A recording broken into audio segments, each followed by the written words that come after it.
Oh, sis. Oh, lads, ladettes, brethren, we are back again. It's a new year, a new decade, a new opportunity for whatever you guys are doing this year. And I wanted to come back and make an update video because I've been gone. Yeah, I've been MIA for a while. So, oh, yes, hello. Molly is still here and in very good health, so we are back.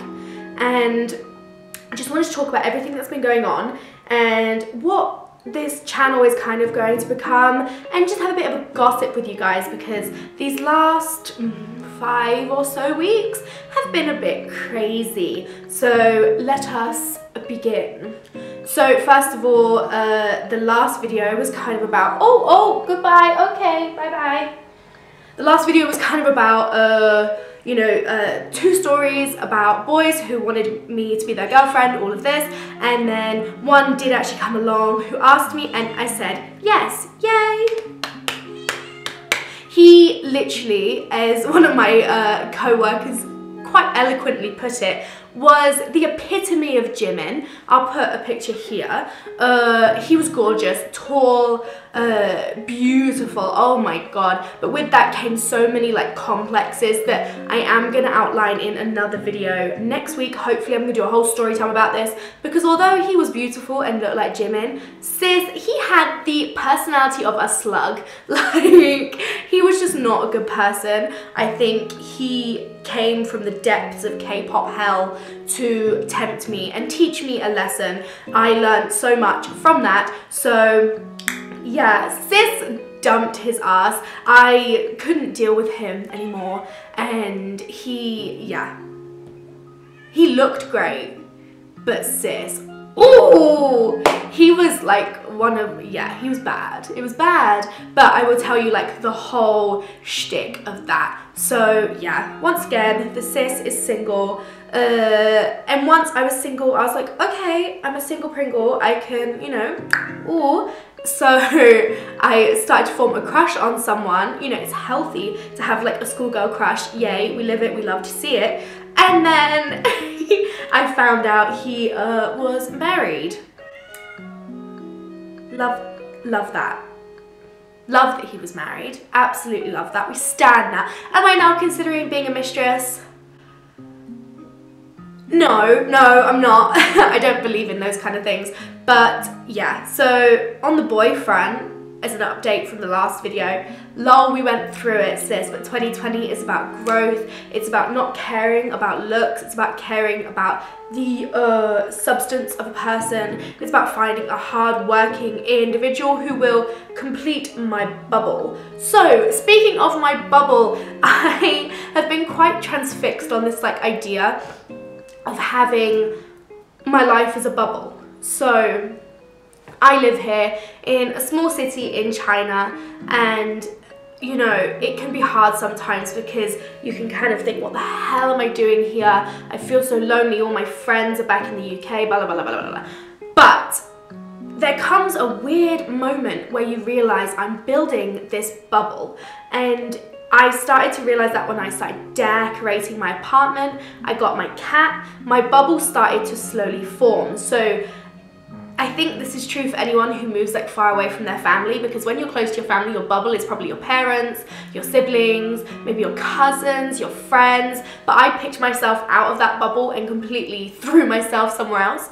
So having a new bubble is nice, and I can build it how I want it. And he didn't fit into that bubble, so get out. But what does fit into my bubble is my new hobby. If you follow me on Instagram, you might have noticed that I bought a sewing machine and I started sewing. Yes, so my goal is to create like a capsule wardrobe for myself in one kind of color scheme, in one style that I like, because I love clothes and I've never sewed a garment before, but this dress is the second dress that I made. I can pop a picture here of the first dress that I made, and I just love it. Sitting at my sewing machine and just relaxing and creating things that I genuinely want to wear is just such a joy for me. Like, I've never experienced anything really like this. Like with writing, very much I enjoy it, but I feel very stagnant with my writing at the moment. I'm looking at all of my drafts and things, and I just can't get inspired by them. So I'm putting my writing potentially on a back burner until I can revisit it, and I'm just kind of focusing on creating a wardrobe for myself, because although I can buy a lot of things in China, such as sweaters and, you know, things like that, a lot of things like dresses and trousers I cannot buy in China because your girl is a big bitch. Hey! And China is not full of big bitches, so, you know.